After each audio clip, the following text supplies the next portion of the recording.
গল্প অশরীরী। লেখক শরদিন্দু বন্দ্যোপাধ্যায়। পাঠ পল্লব দাস। পুরাতন উই ধরা ডায়েরিখানি সাবধানে খুলিয়া বড়দা বলিল, অদ্ভুত জিনিস, কিন্তু আগে থাকতে কিছু বলবো না। আমাদের আবদুল্লাহ পুঞ্জিরাকে জানো তো? সাহেবদের কুঠি থেকে পুরনো বই শের দরে কিনে বিক্রি করতে আসে, তারই কাছ থেকে এটা কিনেছি। ঝাঁকায় করে এক গাদা বই নিয়ে এসেছিল। ওইগুলো ঘাটতে ঘাটতে দেখি একটা বাংলায় লেখা ডায়েরি। নগদ 2 পয়সা খরচা করে তৎক্ষণাৎ কিনে ফেলি। অমূল্য দৈবক্রমে আজ ক্লাবে আসে নাই, তাই বাক বিতণ্ডায় বেশি সময় নষ্ট করিল না।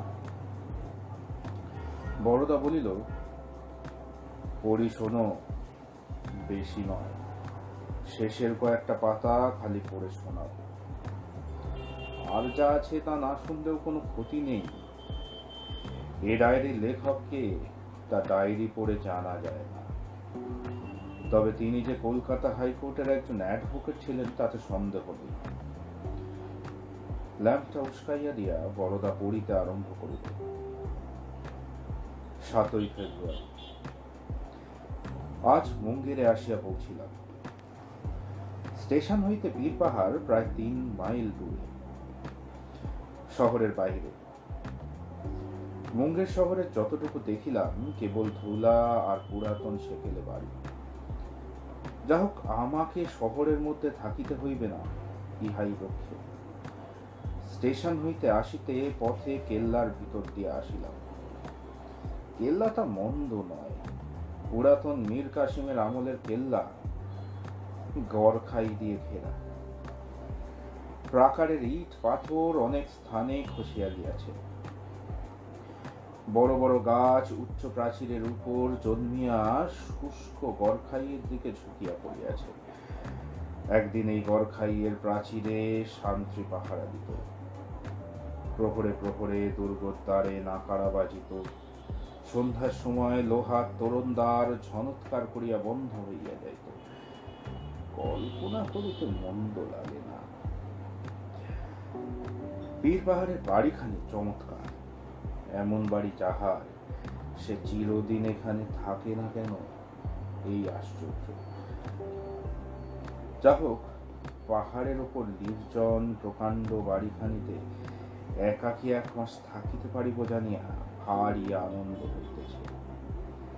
বন্ধু কলিকাতায় থাকুন, আমি এই অবসরে তাহার বাড়িটি ভোগ করিয়া গেলাম। কলিকাতা হাইকোর্টে প্রায় 1.5 মাস ধরিয়া প্রকাণ্ড দায়রা মোকদ্দমা চালাইবার পর সত্যই বিশ্রাম করিতে হইলে এমন শান্তিপূর্ণ স্থান আর নয়। আমার শরীর যে ভাঙিয়া পড়িয়াছে তাহার কারণ শুধু অত্যাধিক পরিশ্রম নয়, মানুষের সহিত অবিশ্রাম সংঘর্ষ। যে কোনো মিথ্যে কথা বলিবে বলিয়া দৃঢ় সংকল্প করিয়া আসিয়াছে, তাহার পেট হইতে সত্য কথা টানিয়া বাহির করা, এবং যে হাকিম বুঝিবে না তাহাকে বুঝাইবার চেষ্টা যে কিরূপ বুক ভাঙা ব্যাপার, তাহা যিনি পেশায় ঢুকিয়াছেন তিনি জানেন।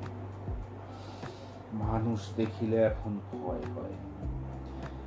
কেহ কথা কহিবার উপক্রম করিলেই পালাইতে ইচ্ছে করে, তাই একেবারে নিঃসঙ্গ ভাবে চলিয়া আসিয়াছি।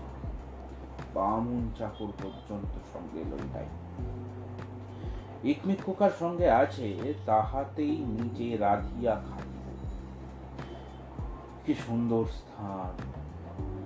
পাহাড়ের ঠিক মাথার উপর বাড়িটি। চারিদিকে সমতল ভূমি হইতে প্রায় 300-400 ফুট উচ্চে।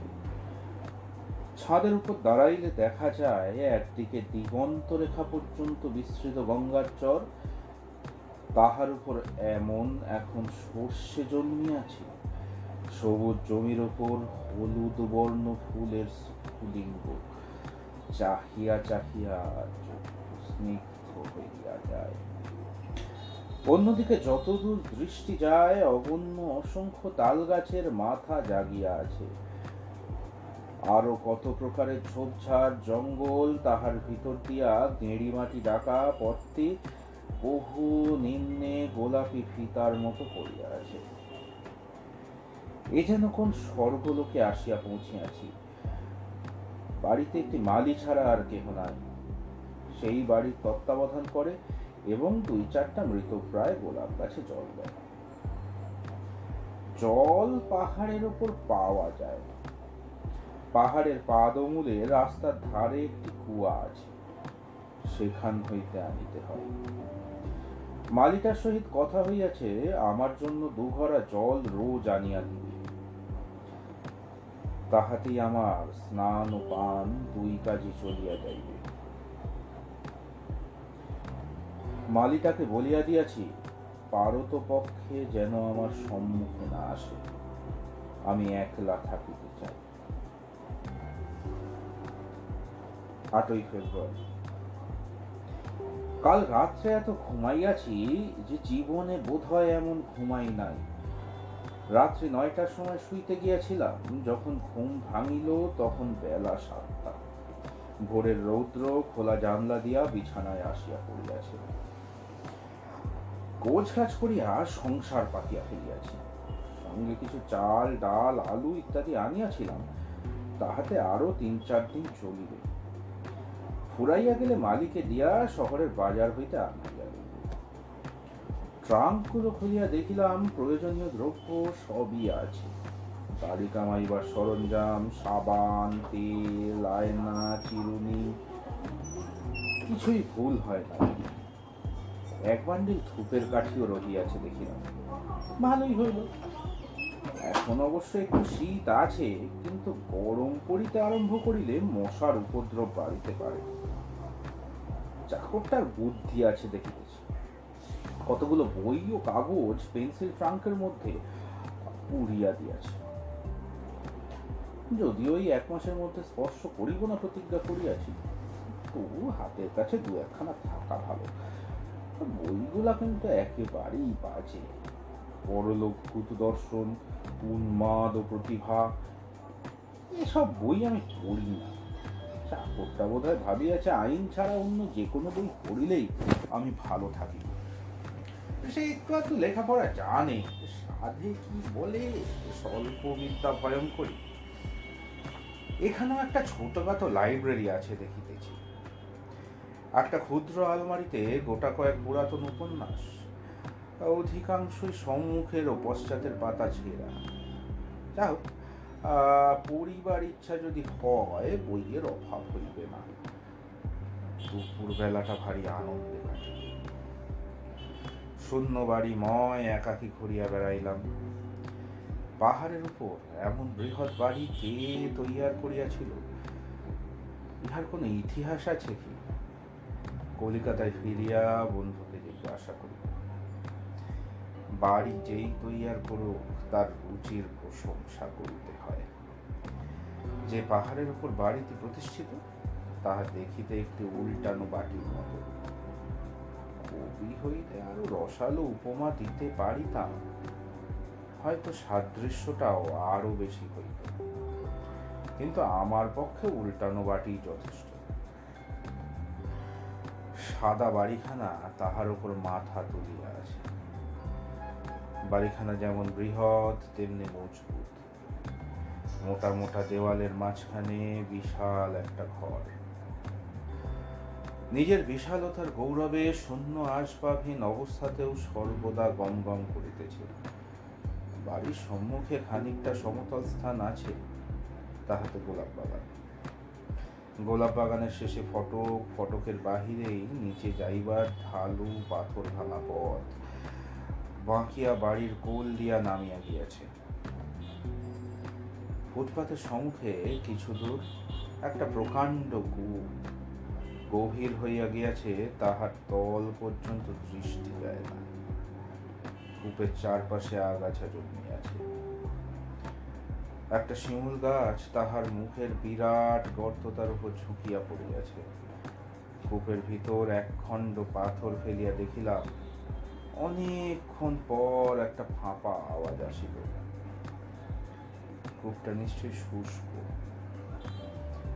সন্ধ্যার সময় কূপের কাছে গিয়া দাঁড়াইলাম। নিচে বেশ অন্ধকার হইয়া গিয়াছে।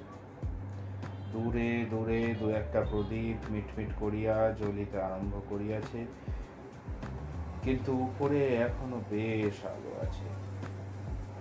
পশ্চিম দিকটা গৈরিক ধুলায় ভরিয়া গিয়াছে, দেখিতে ভারী চমৎকার। এই বাড়িতে আমার 2 দিন কাটিল। হঠাৎ কাঁধের ওপর একটা স্পর্শ অনুভব করিয়া দেখি এক ঝলক রক্ত সেখানে পড়িয়াছে, কিন্তু তখনই বুঝিতে পারিলাম রক্ত নয়, ফুল। শিমুল গাছটায় 2-4টে ফুল ধরিয়াছিল, ইতিপূর্বে লক্ষ্য করি নাই। ফুলটি হাতে লইয়া আসিলাম। মনে হইল এই স্থানের অধিষ্ঠাত্রী দেবতা ফুল দিয়া আমাকে স্বাগত সম্ভাষণ করিলেন। 9 ফেব্রুয়ারি। আজ শরীরটা ভালো থাকিতেছে না, বোধহয় একটা জ্বর ভাব হইয়াছে। মাথার মধ্যে কেমন একটা উত্তাপ অনুভব করিতেছি। মোকদ্দমা লইয়া যে অতিরিক্ত মানসিক পরিশ্রম করিয়াছি, তাহার কুফল এখনো শরীরে লাগিয়া আছে।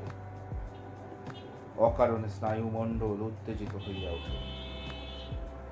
আজ উপবাস করিয়াছি, আশা করি কাল শরীর বেশ ঝরঝরে হইয়া যাইবে। 10 ফেব্রুয়ারি। প্রাচীন গ্রিসে সংস্কার ছিল প্রত্যেক গাছ, লতা, নদী, পাহাড়ের একটি করিয়া অধিষ্ঠাত্রী দেবতা আছে। আধুনিক বিজ্ঞান শাসিত যুগে কথাটা হাস্যকর হইলেও উপদেবতা অধিষ্ঠিত গাছপালার কথা কল্পনা করিতে মন্দ লাগে না। সাঁওতালদের মধ্যেও এইরূপ সংস্কার আছে শুনিয়াছি। যাহারা বনে জঙ্গলে বাস করে, তাহাদের মধ্যে এই প্রকার বিশ্বাস হয়তো স্বাভাবিক। মানুষ যেখানেই থাকুক, দেবতা সৃষ্টি না করিয়া থাকিতে পারে না। আমরা সভ্য হইয়া ইট পাথরের মন্দিরের মধ্যে দেবতা প্রতিষ্ঠা করিয়াছি। যাহারা বনের মানুষ, তাহারা গাছপালা, নদী নালাতেই দেবতার আরোপ করিয়া সন্তুষ্ট থাকে। আত্মবিশ্বাসের যেখানে অভাব, সেইখানেই দেবতার জন্ম। মানুষ সহজ অবস্থায় ভূত, প্রেত, উপদেবতা, এমনকি দেবতা পর্যন্ত বিশ্বাস করিতে পারে না। ওসব বিশ্বাস করিতে হইলে রীতিমতো মস্তিষ্কের ব্যাধি থাকা চাই। কিন্তু সে যাহাই হোক, উপদেবতার কথা কল্পনা করিতে বেশ লাগে। আমার এই শিমুল গাছটা যদি একটা দেবতা থাকিত, তাহাকে দেখিতে কেমন হইত? কিংবা অত যাইবার প্রয়োজন কি? এবং পাহাড়টারও তো একটা দেবতা থাকা উচিত। তিনি বা কিরূপ দেখিতে শুনিতে? তিনি যদি হঠাৎ একদিন আমাকে দেখা দেয়, তবে কেমন হয়? 11 ফেব্রুয়ারি। দিনের বেলাটা পাহাড়ের উপরেই এধার ওধার ঘুরিয়া এবং রান্না বান্নার কাজে বেশ একরকম কাটিয়া যায়। কিন্তু সন্ধ্যার পর হইতে শয়নের পূর্ব পর্যন্ত এই 3-4 ঘন্টা সময় যেন কিছুতেই কাটিতে চায় না। এখন কৃষ্ণপক্ষ যাইতেছে। সূর্যাস্তের পরই চারিদিকে খুটখুটে অন্ধকার হইয়া যায়। তখন পৃথিবী পৃষ্ঠে সমস্ত দৃশ্য লেপিয়া মুছিয়া একাকার হইয়া যায়। কেবল আকাশের তারাগুলা যেন অত্যন্ত নিকটে আসিয়া চক্ষু মেলিয়া চাহিয়া থাকে। আমি ইকমিকুকারে রান্না চড়াইয়া দিয়া লণ্ঠন জ্বালিয়া ঘরের মধ্যে নীরবে বসিয়া থাকি। লণ্ঠনের ক্ষীণ আলোয় ঘরটা সম্পূর্ণ আলোকিত হয় না। আনাচে কানাচে অন্ধকার থাকিয়া যায়। প্রকাণ্ড বাড়িতে আমি একা। 12 ফেব্রুয়ারি। মনটা অকারণ বড় অস্থির হইয়াছে। সন্ধ্যার পর হইতে কেবলই মনে হইতেছে যেন কাহার অদৃশ্য চক্ষু আমাকে অনুসরণ করিতেছে। বারবার ঘাড় ফিরাইয়া পিছনে দেখিতেছি, অথচ বাড়িতে আমি ছাড়া আর কেহ নাই। স্নায়বিক উত্তেজনা, তাহাতে সন্দেহ নেই, কিন্তু বড় অস্থির বোধ হইতেছে। নার্ভের কোন ঔষধ সঙ্গে থাকিলে ভালো হইত। 13ই ফেব্রুয়ারি। কাল রাত্রে এক অদ্ভুত ব্যাপার ঘটিয়াছে। আমার স্নায়ুগুলো এখনো ধাতস্থ হয় নাই, কিংবা না না, ওসব আমি বিশ্বাস করি না। ঘুমাইয়া পড়িয়াছিলাম, অনেক রাত্রে ঘুম ভাঙিয়া গেল। কে যেন আমার সর্বাঙ্গে অধীর ও লতি লঘু স্পর্শে হাত বুলাইয়া দিতেছে। কি অপূর্ব রোমাঞ্চকর সে স্পর্শ, তাহা বলিতে পারি না। মুখের উপর হইতে আঙ্গুল চালাইয়া পায়ের পাতা পর্যন্ত লইয়া যাইতেছে, আবার ফিরিয়া আসিতেছে। ঘর অন্ধকার ছিল। এই শারীরিক সুখ স্পর্শের মোহে কিছুক্ষণ আচ্ছন্ন থাকিয়া ধর্মর করিয়া বিছানায় উঠিয়া বসিলাম। মনে হলো কে যেন নিঃশব্দে শয্যার পাশ হইতে সরিয়া গেল।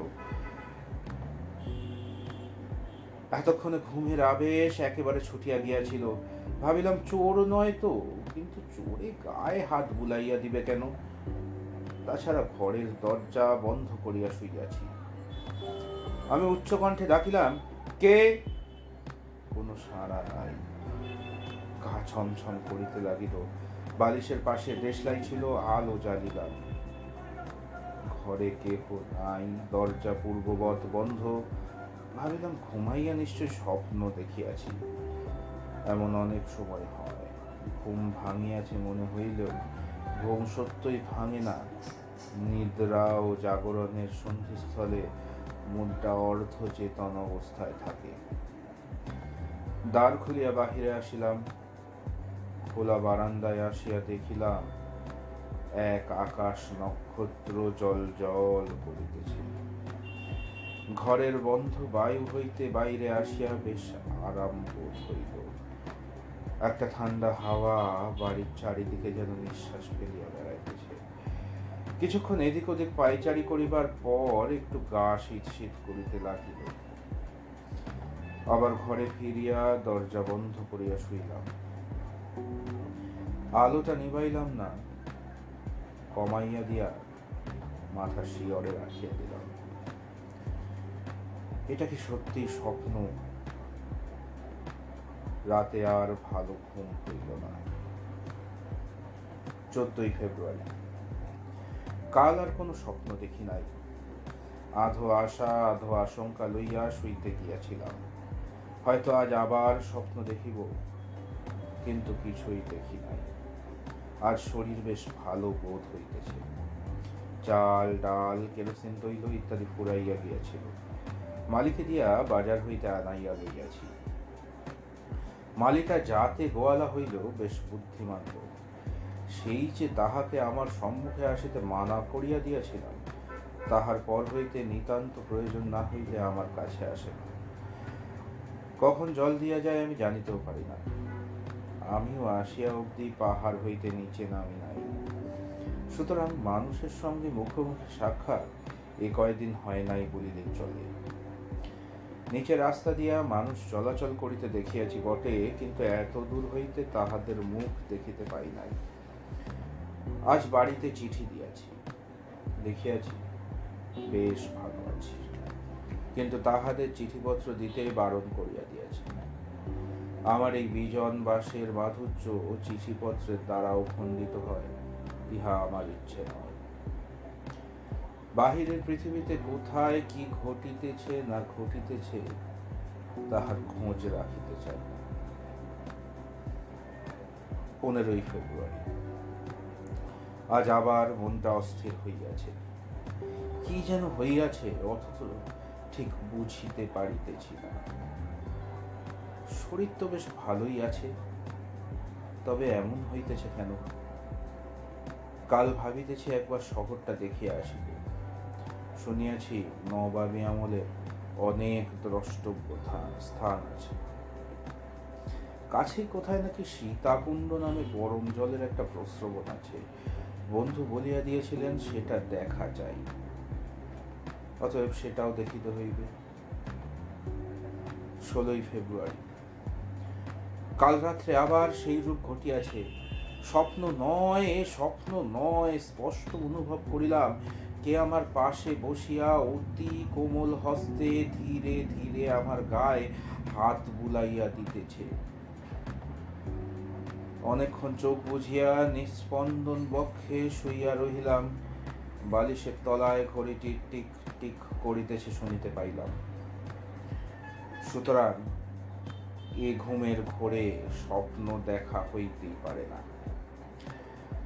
অদৃশ্য হাতটা কতবার আমার আপাদ মস্তক বুলাইয়া গেল তাহা বলিতে পারি না। একবার হাতখানা যখন আমার বুকের কাছে আসিয়াছে, তখন হাত বাড়াইয়া আমি সেটা ধরিতে গেলাম। মনে হইল আমার মুঠির মধ্যে হাত গলিয়া মিলাইয়া গেল। হাত বুলানো বন্ধ হইল। অনুভবে বুঝিলাম সে শয্যার পাশে দাঁড়াইয়া আছে, এখনো যায় নাই। আমি চোখ চাহিয়া শুইয়া রইলাম, সেও দাঁড়াইয়া রইল। ঘর অন্ধকার, কিছুই দেখিতে পাইতেছি না। চোখ খুলিয়া থাকা বা বুঝিয়া থাকার কোনো প্রভেদ নাই। উৎকণ্ঠ হইয়া শুনিবার চেষ্টা করিলাম কোনো শব্দ হয় কিনা। দরজায় কোথাও ঘুম ধরিয়াছে, তাহারই শব্দ শুনিতেছি, আর কোনো শব্দ নাই। অতীন্দ্রিয় অনুভূতি দ্বারা বুঝিলাম সে আস্তে চলিয়া গেল, আজ আর আসিবে না। ঘুমাইয়া পড়িলে হয়তো থাকিত। আমি যখনই ঘুমাই তখনই কি সে আমার সুপ্ত শরীরের উপর পাহারা দেয়? কিন্তু আশ্চর্য, আজ আমার একটুও ভয় করিল না। 17 ফেব্রুয়ারি। আবার শিমুল গাছ রক্ত রাঙা ফুলে ফুলে ভরিয়া উঠিয়াছে। গাছে পাতা নেই, কেবলই ফুল। সেদিন যে আমার কাঁধের ওপর এক ঝলক রক্তের মতো ফুল পড়িয়াছিল, সে কি স্বাভাবিক? এত স্থান থাকিতে আমার কাঁধের উপরেই বা পড়িল কেন? তবে কি কোনো অদৃশ্য হস্ত গাছ হইতে ফুল ছিঁড়িয়া আমার গায়ে ফেলিয়াছিল? কে সে? বৃক্ষ দেবতা, না আমারই মতো মানুষের দেহ বিমুক্ত আত্মা? তাই কি একটা দেহহীন আত্মা? সে আমাকে পাইয়া খুশি হইয়াছে, তাহাই কি আকারে ইঙ্গিতে জানাইতে চায়? সে আমার সহিত বন্ধুত্ব স্থাপন করিতে চায়, তাই কি সে সেদিন ফুল দিয়া আমার সম্বর্ধনা করিয়াছিল? তবে কি সত্যই প্রেতজনী আছে, দেহমুক্ত অশরীরী আত্মা? বিশ্বাস করা কঠিন, কিন্তু there are more things in heaven and earth। একটা বিষয়ে ভারী আশ্চর্য লাগিতেছে। ভয় করে না কেন? এই নির্জন স্থানে একলা আছি, এই অবস্থায় ভয় হওয়াই তো স্বাভাবিক। 18 ফেব্রুয়ারি। আনমনে দিন কাটিয়া গেল। শূন্য বাড়িময় কেবল ঘুরিয়া বেড়াইলাম। পশ্চিমে হাওয়া দিতেছে, খুব ধুলা উড়িতেছে। গঙ্গার চরের দিকটা বালিতে অন্ধকারে কিচ্ছু দেখা যায় না। আজ কিছু ঘটে নাই, মনটা উদাস বোধ হইতেছে। 19 ফেব্রুয়ারি। দিনটা যেন রাত্রি প্রতীক্ষাতেই কাটিয়া গেল। দিনের বেলা কিছু অনুভব করি না কেন? সন্ধ্যার সময় দেখিলাম পশ্চিম আকাশে সরু একটি চাঁদ দেখা দিয়েছে, যেন অসীম শূন্যে অপার্থিব একটু হাসি।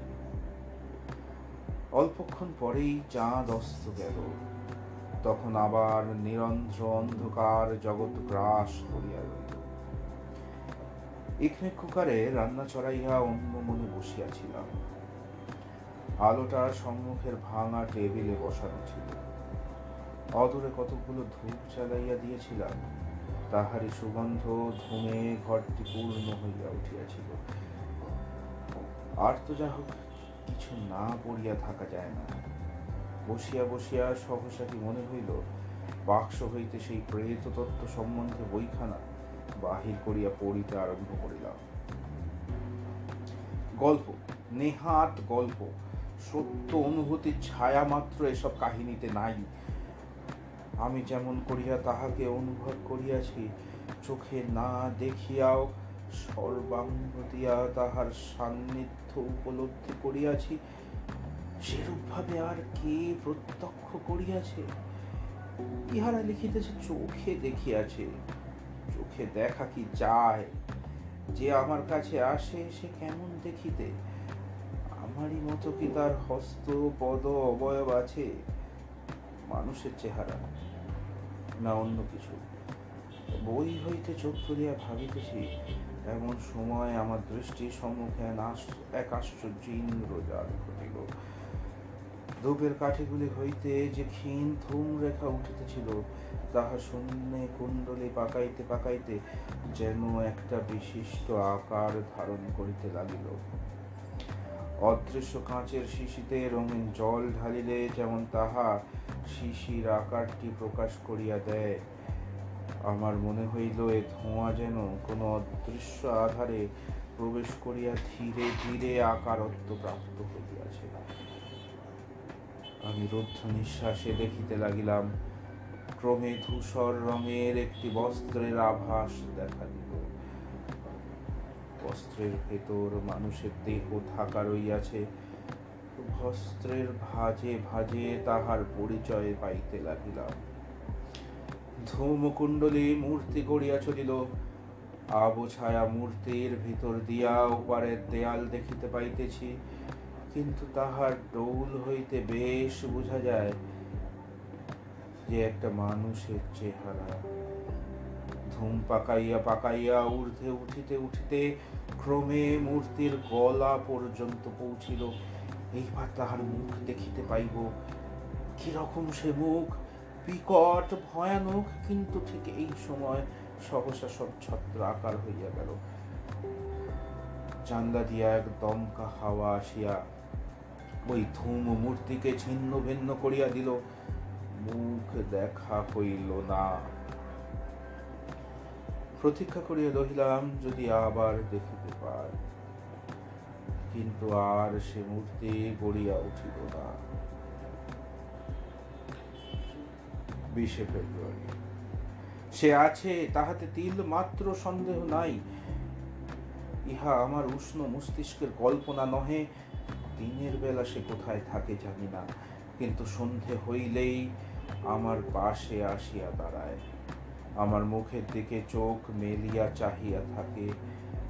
আমি তাহাকে দেখিতে পাই না বটে, কিন্তু যাহা দেখিতে পাওয়া যায় না তাহাই কি মিথ্যা? বাতাস দেখিতে পাই না, বাতাস কি মিথ্যা? শুনিয়াছি এক প্রকার গ্যাস আছে যাহা গন্ধহীন ও অদৃশ্য, অথচ তাহা অঘ্রাণ করিলে মানুষ মরিয়া যায়। সে গ্যাস কি মিথ্যা? না, সে আছে।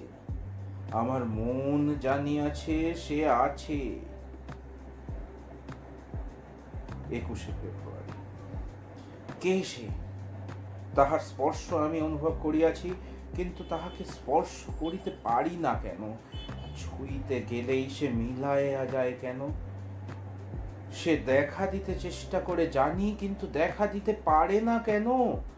রক্ত মাংসের চক্ষু দিয়া কি ইহাদের দেখা যায় না? আমি এখন শয়নের পূর্বে ডায়েরি লিখিতেছি, আর সে ঠিক আমার পিছনে দাঁড়াইয়া আমার লেখা পড়িতেছে। আমি জানি আমার শরীর রোমাঞ্চিত হইয়া উঠিতেছে, কিন্তু মুখ ফিরাইলে তাহাকে দেখিতে পাইব না। সে মিলাইয়া যাইবে। কেন এমন হয়? তাহাকে কি দেখিতে পাইব না? দেখিবার কি দুর্দম আগ্রহ যে প্রাণে জাগিয়াছে, তাহা কি বলিব? তাহার এই দেহহীন অদৃশ্যতাকে যদি কোনো রকমে মূর্ত করিয়া তুলিতে পারিতাম। কোনো কি উপায় নাই? 22 ফেব্রুয়ারি। কাল রাত্রে সে আসে নাই। সমস্ত রাত্রি তার প্রতীক্ষা করিলাম, কিন্তু তবু সে আসিল না। কেন আসিল না? তবে কি সে আর আসিবে না? নিজেকে অত্যন্ত নিঃসঙ্গ মনে হইতেছে। আমার প্রতি রজনীর সহচর সহসা আমাকে ফেলিয়া চলিয়া গিয়েছে। আর যদি সে না আসে? 23শে ফেব্রুয়ারি। জানিয়াছি সে নারী। এ কি অভাবনীয় ব্যাপার! যেন ধারণা করিতে পারিতেছি না। আজ সকালে স্নান করিয়া চুল আঁচড়াইতে গিয়া দেখি একগাছি দীর্ঘ চুল আমার চিরুনিতে জড়ানো রহিয়াছে। এই চুল আমার চিরুনিতে কোথা হইতে আসিল? বুঝিয়াছি তাহার চুল। সে নারী। এখন তুমি আমার চিরুনিতে কেশ প্রসাধন করিয়া এই অভিজ্ঞান খানি রাখিয়া গিয়াছ। কি সুন্দর তোমার চুল! তুমি আমায় ভালোবাসো, তাই বুঝি আমার চিরুনিতে কেশ প্রসাধন করিয়াছিলে। আমার আরশিতে মুখ দেখিয়াছিলে কি? কেমন সে মুখ! তাহার প্রতিবিম্ব কেন আরশিতে রাখিয়া যাও নাই? তাহা হইলে তো আমি তোমাকে দেখিতে পাইতাম। ওগো রহস্যময়ী, দেখা দাও এই সুন্দর সুকোমল চুলগাছি যে তরুণ তনুর শোভাবর্ধন করিয়াছিল। সেই দেহখানি আমাকে একবার দেখাও। আমি যে তোমায় ভালোবাসি। তুমি নারী, তাহা জানিবার পূর্ব হইতেই যে তোমায় ভালোবাসি। কেমন তোমার রূপ! যে শিমুল ফুল দিয়া প্রথম আমায় সম্ভাষণ করিয়াছিলে, তাহারই মতো কালো করা রূপ কি তোমার? তাই কি নিজের রূপের প্রতিচ্ছবিটি সেদিন আমার কাছে পাঠাইয়াছিলে? অধর কি তোমার এমনই রক্তিম বর্ণ? পায়ের আলতা কি উহারি রঙে রাঙা? এমন করিয়া কোন ভঙ্গিতে বসিয়া তুমি আমার চিরুনি দিয়া চুল বাঁধিয়াছিলে? কেমন সে কবরী বন্ধ! একটি রক্ত রাঙা শিমুল ফুল কি সেই কবরীতে পড়িয়াছিলে? আমার এই 36 বৎসর বয়স পর্যন্ত কখনো আমি নারীর মুখের দিকে চোখ তুলিয়া দেখি নাই। আজ তোমাকে না দেখিয়াই আমি প্রেমে পাগল হইয়াছি। ওগো অশরীরিণী, একবার রূপ ধরিয়া আমার সম্মুখে দাঁড়াও। 24শে ফেব্রুয়ারি। তাহার প্রেমের মোহে আমি ডুবিয়া আছি। আহার নিদ্রায় আমার প্রয়োজন কি? আমার মনে হইতেছে এই অপরূপ ভালোবাসা আমাকে জর্জরিত করিয়া ফেলিতেছে। আমার অস্থি, মাংস, মেদ, মজ্জা জীর্ণ করিয়া জঠরস্থ অমূল্য রসের মতো আমাকে পরিপাক করিয়া ফেলিতেছে। এমন না হইলে ভালোবাসা। 25শে ফেব্রুয়ারি। আজ সকালে হঠাৎ মালিটার সঙ্গে দেখা হইয়া গেল। তাহাকে গালাগালি দিয়া তাড়াইয়া দিয়াছি। মানুষের মুখ আমি দেখিতে চাই না। সমস্ত দিন কিছু আহার করি নাই, ভালো লাগে না, আহারে রুচি নাই। তাছাড়া রান্নার হাঙ্গামা অসহ্য। গরম পড়িয়া গিয়াছে, মাথার ভেতরটা ঝাঁ ঝাঁ করিতেছে। কাল সারা রাত্রি জাগিয়াছিলাম, কিন্তু তাহাকে দেখিতে পাইলাম না। সে কাল আমার পাশে আসিয়া শুইয়াছিল। স্পষ্ট অনুভব করিয়াছি তাহার অস্পষ্ট মধুর দেহ সৌরভ আঘ্রাণ করিয়াছি, কিন্তু তাহাকে ধরিতে গিয়া দেখিলাম শূন্য, কিছুই নাই। জানি সে আমার চোখে দেখা দিবার জন্য, আমার বাহুতে ধরা দিবার জন্য আকুল হইয়া আছে। কিন্তু পারিতেছে না। তাহারই ব্যর্থ আকুলতা আমি মর্মে মর্মে উপলব্ধ করিতেছি। মধ্যরাত হইতে প্রভাত পর্যন্ত খোলা আকাশের তলায় পাইচারি করিয়াছি, সেও আমার পাশে পাশে বেড়াইয়াছে। তাহাকে বারবার জিজ্ঞাসা করিয়াছি, কি করিলে তোমার দেখা পাইব? সে উত্তর দেয় নাই, কিংবা তাহার উত্তর আমার কানে পৌঁছায় নাই। সকাল হইতেই চলিয়া গেল। মনে হইল ওই রক্তরাঙা শিমুল গাছটার দিকে অদৃশ্য হইয়া গেল। চর্মচক্ষে তাহাকে দেখিতে পাওয়া কি সম্ভব নয়? 26শে ফেব্রুয়ারি। না, রক্ত মাংসের শরীরে তাকে পাইব না। সে সূক্ষ্ম লোকের অধিবাসিনী। স্থূল মর্তলোক হইতে আমি তাহার নাগাল পাইব না। আমার এই জড় দেহটাই ব্যবধান হইয়া আছে। 27শে ফেব্রুয়ারি। আহার নাই, নিদ্রা নাই, মাথার মধ্যে আগুন জ্বলিতেছে। আয়নায় নিজের মুখ দেখিলাম, এ কি সত্যি আমি? নাই আর কেহ। আমি তোমাকে চাই, যেমন করিয়া হোক চাই। স্থূল শরীরে যদি না পাই তবে 28শে ফেব্রুয়ারি। হ্যাঁ, সেই ভালো, আর পারি না। শিমুল গাছের ডালটা কূপের মধ্যে ঝুঁকিয়া আছে, তাহাতে একটা মস্ত দড়ি টাঙাইয়াছি। আজ সন্ধ্যায় যখন তাহার আসিবার সময় হইবে, তখন সখী আর দেরি নাই। আজ ফাগুনের সন্ধ্যায় যখন চাঁদ উঠিবে, তুমি কবরী বাঁধিয়া প্রস্তুত হইয়া থাকিও। তোমার রক্ত রাঙা ফুলের থালা সাজাইয়া রাখিও। আমি আসিব, তোমাকে চক্ষু ভরিয়া দেখিব। আজ আমাদের পরিপূর্ণ মিলন রাত্রি। বরদা আস্তে আস্তে ডায়েরি বন্ধ করিয়া বলিল, এখানেই লেখা শেষ। নমস্কার।